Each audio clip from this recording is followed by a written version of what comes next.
Shubor nakaslem jong udongsan hima.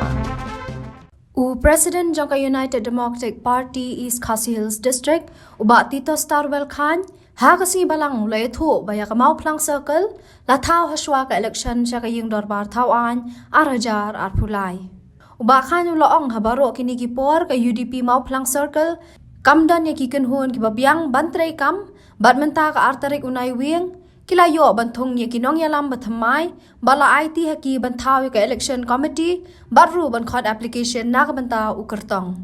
laban kedo baha ka jingelang u MLA bamenta uba Eugene Son Lingdo ubala job ya ka election shiteng samoy hadin ka jingkhlat no jong ukpa jong u ba SK Sun house nam arhajar arpway ula pentip sya ginong kershan ba unom ya khunshu ya kani ka election ka banwan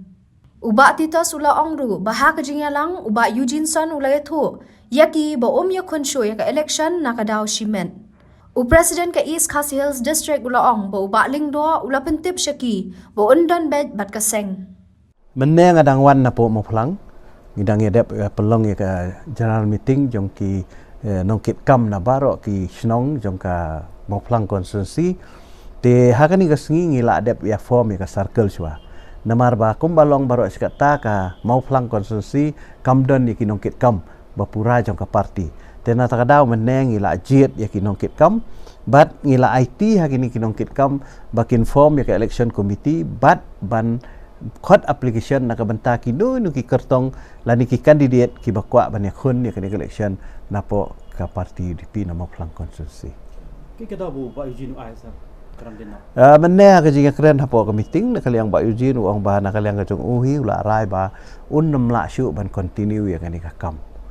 uang ba kadehi kadaw simet ka jong u